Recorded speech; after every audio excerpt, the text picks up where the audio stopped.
Hey guys, let's talk LPVO illumination. When it comes to features, illumination is one of the most frustrating features to gauge without personally looking through a scope, because brightness is rather subjective, right? You can't always see what you're going to get when you look at YouTube reviews. In fact, there are two levels of confusion. The subjectiveness is one, but more significantly, the inconsistent vocabulary used to describe each level of brightness. One person may use the terms daylight bright and red dot bright interchangeably, while another person may say daylight bright when he, or she, but he, really means daylight visible. So today, I'm going to try to cut through some of the fog. Let's first fix the categories. I can think of four broad categories of illumination: red dot bright, daylight visible, and just dumb. Next, we need to start populating these categories with a few common scopes that most of us can get our hands on either from a buddy or by going to a gun store and looking through them. And since I only own a handful of the optics we're going to talk about today, I had to rely on videos from Brass Facts, Superset CA, Focus Trip, and CDUs to help me categorize the ones that I don't have. This sounds like a good time for a tier list.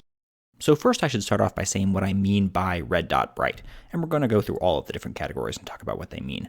So when we talk about red dot bright, we're implying that the dot is as easy to pick up as a red dot, ignoring eyebox challenges. This does not necessarily mean that the dot has the same brightness, technically, although it must be very bright for sure. Sometimes the apparent size of the dot contributes to its usability in addition to its brightness. For example, the Razor 1-10, which is a first focal plane optic, when pulled back to 1x appears more like a 6 MOA dot than a 2 MOA dot. Compared to the Razor 1-6, which is a second focal plane optic, which theoretically may allow its dot to be brighter, might be a tad bit less perceptible than the 1-10 because it's a finer dot. Now, of course, there may be advantages to a finer dot on a red dot, but with a first focal plane optic like the Razor 1-10, you can of course just zoom in and have a more precise reticle. So there are only a handful of LPVOs that achieve the red dot bright level of brightness. We've already mentioned two, the Vortex Razor 1-6 and the Razor 1-10. The Vortex PST 1-6 is basically a budget version of the Razor 1-6 and is supposed to have similar brightness. In fact, it's supposed to even have kind of a better illumination package because it doesn't bloom as much in lower light conditions. The Nightforce NX8 for sure falls into this category, and the Trijicon AccuPoint uses fiber optics to get that super bright illumination, similar to how the ACOG does it. The new Primary Arms SLX 1-6 Nova, which I've not tried yet but would really like to, is supposed to do the same thing with that fiber optic illumination. So basically, here's the deal with the red dot bright scopes. They're either known for being extremely bright, like that's a big part of their personality, or they're not red dot bright. But they might fall into the next category, which is daylight bright. So let's talk about what that means. In this tier, the optics still attract your eye when used in daylight, but they don't approach that nuclear brightness of a true red dot. I think this is where the Trijicon Credo 1-6 falls, but apparently only a few of the reticle options from the Credo fall into that category, so just be aware of that. And possibly the Eotech Vudu 1-10 falls in this category as well. I don't have any experience on the Vudu or the Credo, so I'm just kind of going based on YouTube reviews. Like I said before, if it's advertised as being daylight bright, but it's not one of the previously mentioned optics that is just known for being extremely bright, then it's not red dot bright, but it should actually be daylight bright. I say that, but if the person who's advertising it as daylight bright is the manufacturer, then they tend to exaggerate the brightness, so be very skeptical of that.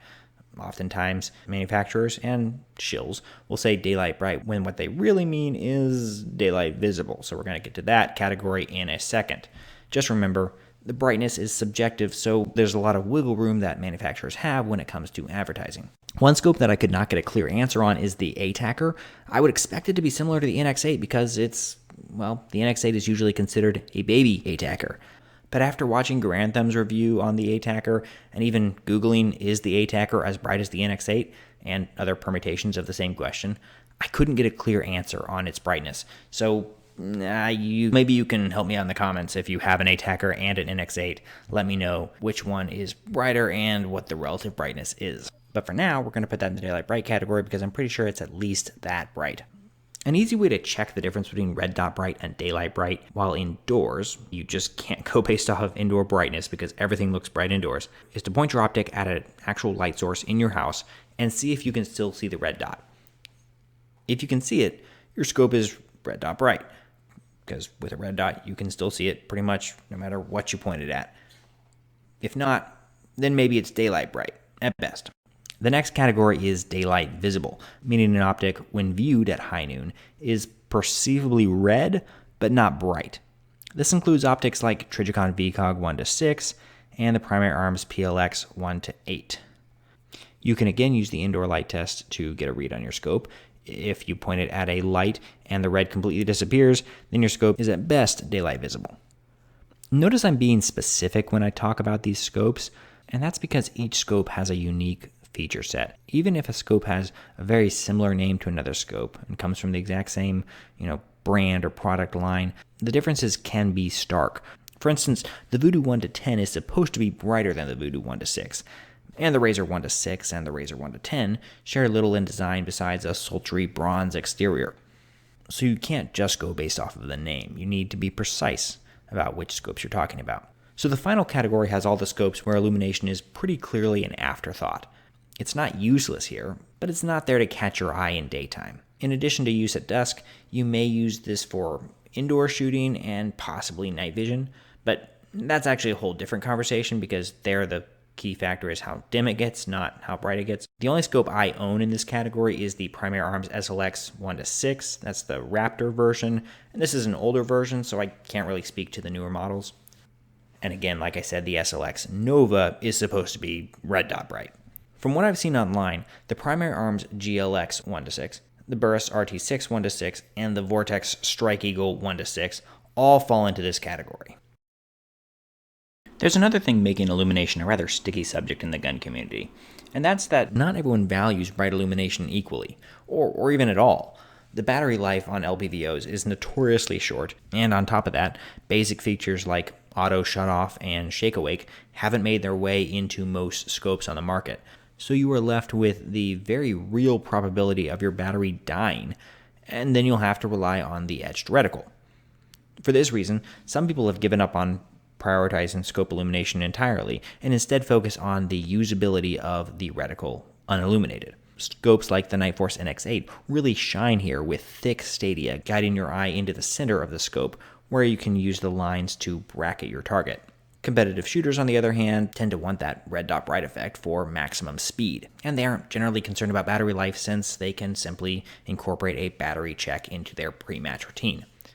I tend to fall somewhere in between these camps. I think for practical shooting, that is, shooting as our founding fathers intended, I prioritize a usable black reticle above red dot bright illumination. However, if an optic is passably usable without illumination and is red dot bright when you've got the light on, then I'll weigh both features accordingly. This is the case with the Vortex Razor 1-10, which should have thicker stadia lines in the reticle, but it's very usable when you have that illumination on. So these combined features make it a good option, generally speaking. So now that you know what I mean by each category, perhaps we can work through filling in the rest of the scopes together. And this is where I need your help. If you have one of these scopes, do you agree with where I've put it? And even if you don't have one of the scopes that I've listed here, then tell me about the scopes that you do have. Where should they fall on this tier list? And if we get enough input, hopefully I can create a LPVO ranked by illumination list, which I think would be a very valuable compendium of information. And while I get that illumination is not the one feature to rule them all by any means, because it's one of the most subjective, it's really helpful to have some real world perspectives and not just rely on subjective statements and videos that can't really capture the essence of a reticle because of camera limitations and advertisers that are inherently biased. And at the moment, that's pretty much all you got. So again, if you're willing to help, I think we can bring some clarity to this really murky issue. I might even say that we can illuminate the truth about puns. So please do like and comment on this video so that we can get this shown to the largest audience. It does help the algorithm for sure. If you have time, drop a line about your scope and even share it with a buddy so that he can comment too. Okay, that's it for now. Friends, Romans, countrymen, go ahead and hit that subscribe button, and I will catch you later.